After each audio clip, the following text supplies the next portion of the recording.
김연아라는 사람이 들려질 때 무엇이 떠올립니까? 피거의 여왕이라는 강고계의 부르칩이다. 남편 이름이 고우림. 근데 지금은 군대 갔더라. 2010년 밴쿠버 동계올림픽의 금메달, 은퇴할 때가 2014년 러시아의 솔치 동계올림픽. 벌써 은퇴 10년째. 그렇습니다. 시간 굉장히 빠릅니다. 그런데 지금도 김연아 선수는요, 온 국민을 행복하게 해주는 슈퍼스타입니다. 혹시 기억하십니까? 밴쿠버 동계올림픽 2010년 금메달을 딴 김연아 선수 곁에는 세 사람이 있었습니다. 코치되었던 브라이언 오셔가 있었고요, 안무, 춤추는 데서 안무 코치로 데이비드 윌슨이라는 사람, 그리고 어머니 방리 씨가 있었습니다. 김연아 선수에게는 넘어져도 웃어주고 실수해도 안아주는 오소라라는 이 사람에 의해서 다듬어지고 그 빛이 발합니다. 안무 코치 윌슨은 온갖 재롱까지 본인이 함께 피워가면서 김연아를 행복한 스케이터로 만들어 갔습니다. 세계를 누비면서 전지훈련합니다. 그러나 김연아 곁에는 어머니가 있었기에 항상 그곳은 고향이었고요, 그곳은 힐링의 장소였던 집이 되었습니다.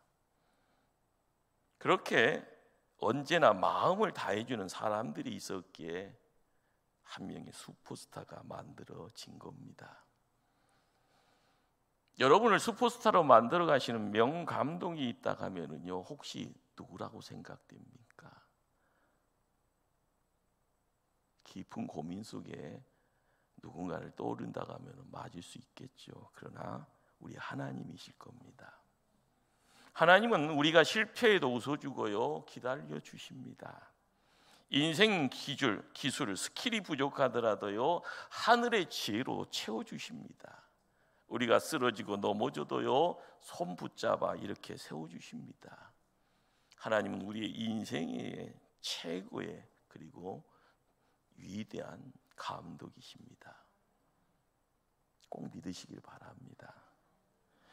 오늘 본문에서 모세의 실수 그리고 모세의 실패조차도요, 기회로 삼아서 이스라엘의 지도자로 만들어 가시는 하나님의 손길이 있습니다. 우리 영안이 열려져 그 손길을 봐야 됩니다. 모세를 이스라엘 지도자로 만들었던 그 감독이요, 바로 하나님이라. 그래서인지요, 하나님 안에서는 실패까지도 아름답습니다.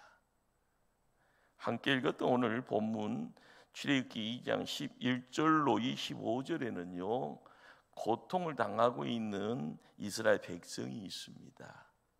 그런데 열정 가지고요, 그들을 도와주려고 나섰다가 실패한 모세가 있습니다. 그런데 우리가 봐야 될 것은요, 그 이스라엘 백성과 모세를 붙들고 계시면서요, 이들을 위해서 뭔가를 계획하려고 하시는 하나님의 그 뜻, 하나님의 마음, 그 마음이 함께 있다라는 것, 그걸 또한 알아야 될 줄 압니다.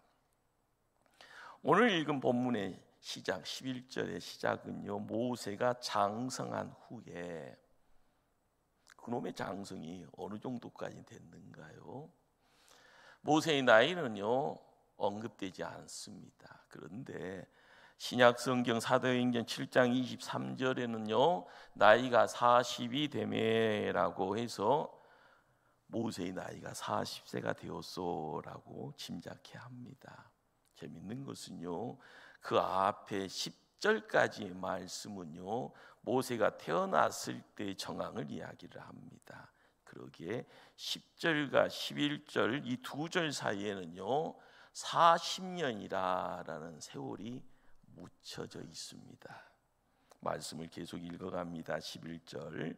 한 번은 자기 형제들에게 나가서 그들이 고대에게 노동하는 것을 보더니 40세 중년의 나이죠.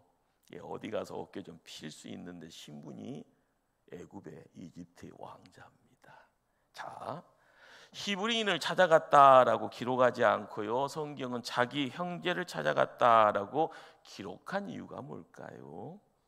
바로 모세는요, 바로의 왕궁의 왕자로 살았습니다. 그러나 그의 심장에는 히브리인의 피가 흐르고 있었고요, 그리고 나는 히브리 사람이라는 자긍심, 그 자긍심을 보여주고 있는 겁니다.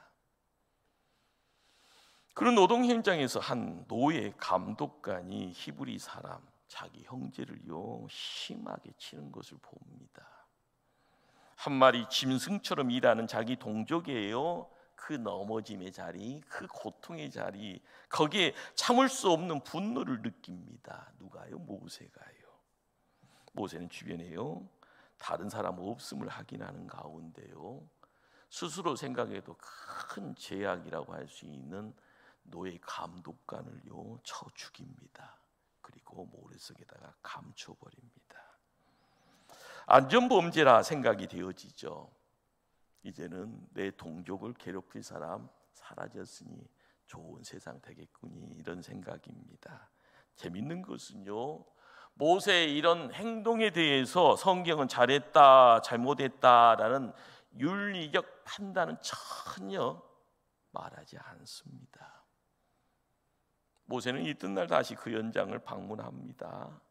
이번에는요, 자기 동족이라는 두 히브리 사람들이 서로 싸우고 있습니다. 중지하려고 합니다. 그런데 모세의 귀로 들려오는 미사일 같은 큰 예침이 있습니다. 뭐라고 들려졌는가 봤더니, 누가 너를 우리를 다스리는 자와 재판관으로 삼았느냐?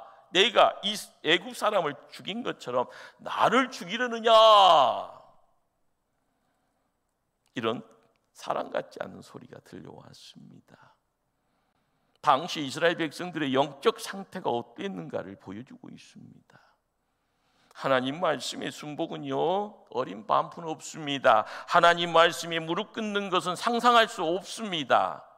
이스라엘 백성들을 향하여 모세의 심장 속에서는 이런저런 생각 흘러갈 것입니다. 과연 이런 못난 사람들을 하나님 정말 사랑하시나? 과연 이런 사람들 하나님 구원하시고 가나안 땅으로 인도하실 수 있을까? 깊은 회의가 있어질만 하는 그러한 예침입니다. 재밌는 것은요, 모세는 안전범죄라 생각했던 사건이 온 세상에 폭로가 되어버렸습니다. 성경은 이야기합니다. 모세가 두려워하여 이르되 일이 폭로되었도다. 요즘 말로 이야기하면 매스컴이요 대서칠필한 겁니다. 온라인상으로도요 삽시간에 한국이 아니라 전 세계로 퍼질 정도로 큰 뉴스거리가 돼버립니다. 왕궁이요 발칵 뒤집어졌고요, 노동 현장에서 아니 가정까지요 사람들의 귀에 들려져 술렁술렁대기 시작합니다. 자, 그런데 성경은요 그냥 담백하게 이런 기록만 남깁니다. 15절 말씀, 바로가 이 일을 듣고 모세를 죽이고자 하여 찾는지라. 모세가 바로의 낯을 피하여 미디안 땅에 머물며. 성경은요 단지 작은 사건 하나로 말미암아 모세는 왕궁을 떠났더라, 그리고 가나안 땅으로 갔다라는 그 사실 하나만 관심을 갖습니다. 여러분 한번 생각해 보십시다. 왕자입니다. 권력 가지고 있는 왕자입니다. 자, 자기 손에 죽은 사람이요 대단한 유명 인사가 아니라요 어떻게 보면은 노예를 관리하는 사람인기라 한 사람 죽였다고 해서요 옛날 몇천 년 전에 그 일이 큰 사건이 될 수 있을까? 여러분 생각도 아니다 이런 생각 들겠죠. 그럼에도 불구하고요 바로 왕이 왕자인 모세를 죽이겠다고 덤볐다라는 것은요 애굽의 왕권을 둘러싸고요, 궁중 안에 정치 세력 간의 암투가 있었음을 짐작해야 합니다. 이 사건으로 모세를 한 방에 날려버렸습니다. 모세는 이렇게 권력의 언저리에서요, 이제는 사람의 기억 속, 사람의 시야에서 완전히 사라져버린 겁니다. 성경은 단지 이 작은 사건을 누가 이렇게 악화시켰을까? 도망갈 수밖에 없도록 모든 상황을 주관하는 사람이 누구였을까? 곤모술수의 한 능숙한 정치가였을까? 성경은 그렇지 않다고 합니다. 그러면 누가요? 하나님이었다라고 말합니다. 모세의 실패한 한 사건을 통하여 하나님은 지금 모세를요, 광야로 이렇게 몰고 가고 있습니다. 서양 사람들은요, 광야를 버려진 땅이라고 하죠. 데저트 랜드, 랜드 짤 빼고 데저트, 사막을요 데저트라고 이야기를 합니다. 그런데요, 성경은요 고집스럽게 광야를 젖과 꿀이 흐르는 땅이라 부릅니다. 본문을 정확히 보시길 바랍니다. 모세가 미디안 광야로 간 것은요, 분명히 살려고 도망간 겁니다. 바로와 정적들을 피해서 숨어 있는 겁니다. 그런데 성경은 이것을 이렇게 해석하지요. 이것이 하나님의 섭니다. 하나님의 인도하심이다. 하나님의 역사가 믿음의 모세를 통하여서 나타난 결과라 기록합니다. 하나님께서 모세를 지금 다듬는다, 연단시킨다, 훈련시킨다라고 말씀합니다. 우리도 분명히 깨달아야 될 줄 압니다. 하나님 안에서는요, 실패도 위대한 기회가 될 수 있겠구나. 하나님 안에 있으면 고통도 기회요, 실패까지도 아름다울 수 있겠구나. 동의 안 됩니까? 말씀을 조금 더 깊이 들어갈까요? 모세는 생애가 120년을 하나님 통하여서 보장을 받습니다. 태어나서 40년을요 애굽 왕궁에서요 왕자로 삽니다. 나이 40에요 중년에 또한 40년을요 미디안 광야에서요 목자로 살아갑니다. 나이 80이 되고 나서요 120년 동안 이스라엘 백성과 함께요 출애굽의 여정길에서요 이스라엘 백성과 희노애락을 함께 보냅니다. 중전에 광야의 40년, 모세의 그 생애를 이렇게 전체적으로 봤을 때는요, 바로 이 시간대가요, 어떨 때는 해롭다, 힘들다, 죽을 맛이다, 비참했다, 이런 식으로 이야기될 겁니다. 그런데 성경은 뭐라고 합니까? 그 비참한 시간을 하나님의 손 안에 있었더라, 하나님이 연단시켰더라, 하나님이 훈련시켰더라라고 말합니다. 이렇게 본문의 사건을요 신약 성경은요 믿음의 후진들을 통하여서 믿음의 영안을 활짝 열고요 또한 뭔가를 또한 보게 합니다. 히브리서 11장 믿음장이라고 하죠. 거기에 모세와 관계된 24절로 26절의 말씀입니다. 믿음으로 모세는 장성하여 바로의 공주의 아들이라 칭함받기를 거절하고 도리어 하나님의 백성과 함께 고난받기를 잠시 제하게 낙을 누리는 것보다 더 좋아하고 그리스도를 위하여 받는 수모를 애굽의 모든 보화보다 더 큰 재물로 여겼으니 이는 상 주심을 바라봅니다. 우리가 믿음 생활을 하면서요 나도 모르게 그쵸 그 시간대는 몰랐습니다. 그러나 시간이 지나고 나서요 조금씩 느껴지는 그런 내용들이 있죠. 모세는 미디안으로요 발걸음을 옮겨가면서요 느꼈던 내용이 무엇일까요? 내가 마음속 한 곳에요 놓았던 그 내용이요 이제는 자기만의 비밀이 아니라 성경을 통해서 모습을 드러냅니다. 24절에요 중요한 단어 한 단어를 우리가 보게 됩니다. 거절하고 도대체 무엇을 거절했을까요? 24절입니다. 믿음으로 모세는 장성하여 바로의 공주의 아들이라 칭함받기를 거절하고. 어떻게 보면요, 광야에서 도피의 생활이라는 것이 모세에게 있어서는요, 그렇죠, 그 찰나의 선택입니다. 돌 안 들었으면 됐을 텐데 돌 들음으로써 광야에서 도망자. 돌을 안 들었으면 그 당대의 최고의 강국이었던 애굽, 지금 이집트의 제국의 통치자 왕 바로가 될 수 있었을 텐데, 권세가 있었고요, 그 권세가요 명예라고 이야기될 텐데 바로 모세는 그것을 거절했다라는 겁니다. 자, 25절에 또 다른 거절의 대상이 나옵니다. 쾌락을 거절하였더라. 25절 말씀입니다. 도리어 하나님의 백성과 함께 고난받기를 잠시 죄악의 낙을 누리는 것보다 더 좋아하고. 이상한 접근입니다. 그러나 믿음 생활을 하다 보면은요, 나는 무거운 존재냐 가벼운 존재냐, 죄에 대해서는 멀리 할 수 있는 건가, 하나님 영역에서는 뭔가를 가까이 할 수 있는 것인가. 그렇습니다. 재미있게 노는 거 좋죠. 그렇죠. 그러나 고난받는 것을 더 좋아하더라. 이상합니다.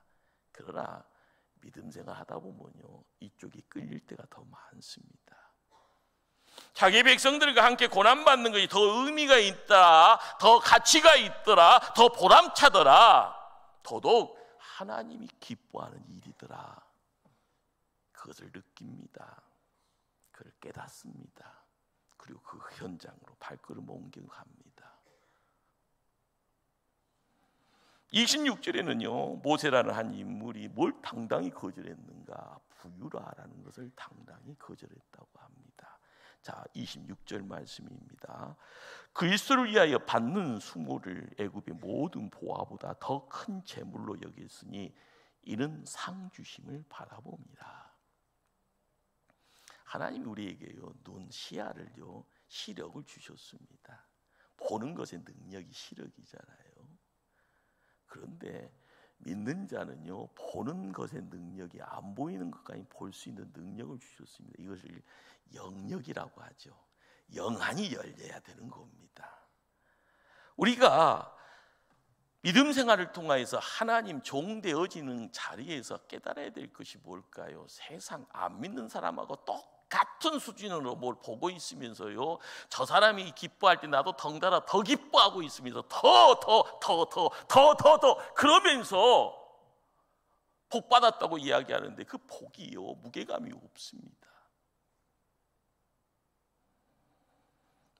적극적인 하나님의 뜻, 하나님의 비전, 하나님의 손길을 볼 수 있더라. 그래서 모세는요, 애국의 금은 보화를요 거절하였다고 하는 겁니다. 우리는 아무리 노력해도요, 힘써도요, 보물과 보화를 얻기 어려운데 모세는요, 가만히 있어도 그걸 다 누릴 수 있었다는데 그걸 거절을 합니다. 왜요? 마음속에 울림이 뭐가 있길래요? 하나님이 도대체 나에게 원하는 것이 무엇이기에? 하나님이 내게 기대하는 삶이 도대체 무엇이기에? 마지막에 때에 하나님의 영광스러운 그 꿈은 도대체 무엇이기에? 끊임없이요 생각하고 그것을요 붙잡고 고민하고 기도하는 가운데 광야의 길이 열린 겁니다. 외롭지요. 그렇죠. 혼자 갑니다. 고생길입니다. 담담하게 그 길을 걷고 있는 모세가 거기 있는 겁니다. 모세 이야기가요, 히브리서의 해석처럼 여기서 끝나버리면은요, 얼마나 근사할까요? 그러나 하나님의 사람, 믿음의 큰 거인 모세가 우리 눈에 정확히 어떻게 보입니까? 지금 실패의 한가운데 서 있습니다. 믿음과 열정으로 자기 백성 구원해 보겠다고 나섰다가 모세가 지금 철저하게 비참하게 깨져 있습니다. 자기 동족이기도 거절당하고요, 애굽 왕으로부터 살인자로 쫓기는 신세로 지금 도망치고 있습니다. 그래서 미디안 땅으로 도망가 이것에 숨어 살려고 합니다. 그러나 실패의 자리에도 하나님의 계획이 있었습니다. 모세는 지금 막다른 골목이죠. 인간적 생각으로는 모든 것이 끝났다라고 이야기할 수 있습니다. 절망과 좌절의 순간에 찾아온 손길입니다. 그 손길이요 모세를 슈퍼스타로 만들어가는 따뜻한 하나님의 손입니다. 실패의 순간, 고통의 순간, 절망의 순간에도 하나님은요 모세를 놓지 않고 붙잡고 있습니다. 그러기에 하나님의 계획은요 순조롭게 계속 진행이 되어지는 겁니다. 오늘 본문에서 실패하고 도망을 다녔던 모세, 미디안의 한 우물가에 앉아 잠깐 쉬는 시간에 운명적인 만남을 경험하게 됩니다. 바로 사랑하는 여인 십보라의 만남입니다. 그녀의 아버지 누일의 제사장에 관심이 있었고요. 그 관심이요 사랑으로 바꿔져서 짤막한 모세의 기록을 우리에게 보여줍니다. 이 여인과의 사랑의 열매가요 게르솜이라는 아들이다. 그리고 그 아들과 함께 40년을 보내게 되었다라는 것. 재밌는 것은요 게르솜이라는 이름의 뜻은요 내가 타국에서 나그네가 되었다라는 뜻입니다. 한번 정리할까요? 단지 중년의 모세의 40년 강야 생활을요 성경은요 이야기합니다. 게르솜이라고요. 내가 강야에서 나그네로 살았다. 게르솜이라는 이 한 단어는 어떻게 보면 건조하죠. 짤막한 표현입니다. 그런데 그냥 그렇게 넘어갑니다. 40년의 왕궁 생활이 있었고요. 사뭇 다른 중년의 강야 40년이 있었습니다. 그리고 그는 양치기였습니다. 모세가 무엇을 했을까요? 마냥 절망과 좌절에서 헤어나지 못한 시간의 연속이었을까? 과거에 묻혀서 헤어나지 못한 겁니다. 아니면 미래를 바라보면서 민족의 지도자로서 40년을 어떤 준비를 하였을까? 그런 궁금증도 있습니다. 이 강야 한복판에서 자기의 신앙을 어떻게 지켰으며 하나님 앞에서 어떻게 예배하였으며 나의 신앙이 하나님 앞에서는 어떻게 표현되어서 살았을까 궁금합니다. 예요? 성경은 1절 말하지 않습니다. 단지 지금 여러분들의 무한한 상상력만 필요합니다. 그렇게 역사의 무대는요 도도히 또한 40년 후로 우리를 옮겨갑니다. 23절의 시작이요 여려의 후입니다. 이렇게 40년의 세월이 흘러갑니다. 모세를 죽이려고 했던 애굽 왕은 죽었습니다. 다 끝난 것처럼 보이잖아요. 아닙니다. 핍박과 고통은 더욱 극심해지더라. 바로 모세의 재등장이 임박한 겁니다. 오늘 읽었던 말씀 23절로 25절을 다시 한번 제가 받들어 봉독합니다. 여러 후에 애굽 왕은 죽었고 이스라엘 자손은 고된 노동으로 말미암아 탄식하며 부르짖으니 그 고된 노동으로 말미암아 부르짖는 소리가 하나님께 상달된지라. 하나님이 그들의 고통 소리를 들으시고 하나님이 아브라함과 이삭과 야곱에게 세운 그의 언약을 기억하사 하나님이 이스라엘 자손을 돌보셨고 하나님이 그들을 기억하셨더라. 앞으로 하나님께서는 이스라엘을 구원하시고 돌보실 것이라는 암시를 던집니다. 오늘 본문 출애굽기 2장은요 이렇게 막을 내리고요 다음 장을 기대하게 만듭니다. 여러분에게 한번 묻습니다. 이 세상에서요 가장 향기로운 향수가 어디에서 나온다고 알고 있습니까? 저는 잘 몰라요. 근데 그런 이야기를 여러분에게 전합니다.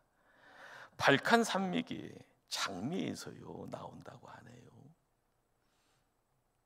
향수 생산업자들은요 발칸 산맥의 장미를요 가장 춥고 가장 어두운 깊은 한밤중에 장미 향을 채취한다고 합니다. 이유가 뭘까요? 깊은 밤에 찬바람이 몰아치는 그 시간에 장미는 가장 향기로운 향기를 품어내기 때문이라 말합니다. 이스라엘 백성들 가운데 기도의 향기가 쏟아지는 때가 언제였을까? 이스라엘이 자신들의 고통을 느끼기 시작합니다. 그런데 그것이 다가 아니죠. 자신의 힘으로 뭔가를 해결해 보려고 합니다. 해결이 도저히 안 됩니다. 나중에는요 죽음 앞에까지 내몰릴 때 마디 비명소리가 들려집니다. 하나님 제발 우리를 살려주세요. 하나님 제발 우리를 살려주세요. 이렇게 하나님 기억하고 부르짖기 시작하는 겁니다. 하나님 앞에 부르짖을 때 하나님께서는요 당신들의 백성들을 어떻게 도우시고 돌보시고 구원하실까를 보라고요. 이 시대의 성도들에게 많은 암시를 남겨놓고 지금 출애굽기 2장을 막을 내리고 있는 겁니다. 영적인 성도는 압니다. 고통, 그 고통이 나쁜 것만은 아니라는 사실을요. 우리가 하나님 안에 있으면은요 고통의 내용 따라서요 새로운 의미가 깨달아집니다. 인내하면은요 그리고 아름답게 새롭게 만들어 가집니다. 실패도 새로운 역사의 기회가 되는 것이고요. 우리가 조금 시야를요 땅 바닥에서 하늘로 옮길 때 주변 환경이 아름답게 바꿔짐을 나중에 깨닫게 됩니다. 일본인 작가입니다. 엔돈수 사쿠 단편 소설 독약이라는 책의 내용입니다. 2차 세계대전 당시에요 일본 사람들이 생체 실험을 무시무시한 부대 이야기죠.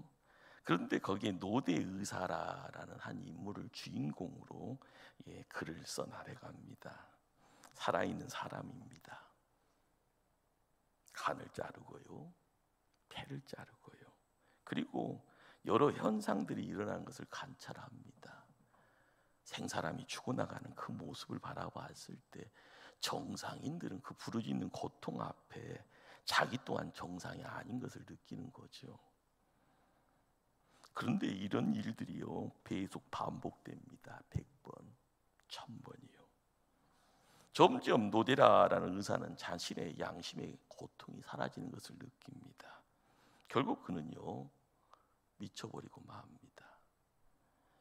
이 골목 저 골목 뛰어다니면서 내게 고통 되돌려 달라고요. 양심의 통증을 돌려달라고 부르짖는 장면 나옵니다. 성도이면 꼭 인정하십시다. 고통이 싫은 것 아니잖아요. 내게 찾아온 아픔과 고통 하나님이 지금 만지시는 손길입니다. 사랑하는 성도님들, 여러분 지금 어떤 고통 가운데 예배 자리에 오셨습니까? 혹시 누구에게도 얘기할 수 없는 외로움이 힘들어 하십니까? 이제는 몸으로 저강할 수 없는 막다른 골목에서 예배의 자리에 서 있습니까? 그 고통으로 말미암아 하나님 앞에 부르짖을 수만 있다면, 그 고통을 하나님이 붙들어 주신다면 그 고통은 여러분의 인생의 새로운 기회가 될 겁니다. 맞습니다. 고통도 아름답게 만들어 가신 우리 하나님 계십니다. 인생은 실수할 수도 있고요, 실패할 수도 있습니다. 왜요? 우리 모두는 부족하고 많은 약점이 있습니다. 그래서 넘어집니다. 그래서 깨어지고요, 그래서 실패합니다. 그러나 그 실패 통하여서 하나님 앞에 엎드리는 그 자리에서 하나님 만날 수 있다면요, 하나님이 내 기도를 들으시고 하나님 앞에 상달되어진다면 지금의 실패도 아름답기만 할 겁니다. 왜요? 우리 하나님 살아계십니다. 그 하나님이 우리와 영원토록이요 임마누엘 하시기를 원하십니다. 그분에게 맡기면 하나님 나를 들어 사용하십니다. 기도하십니다.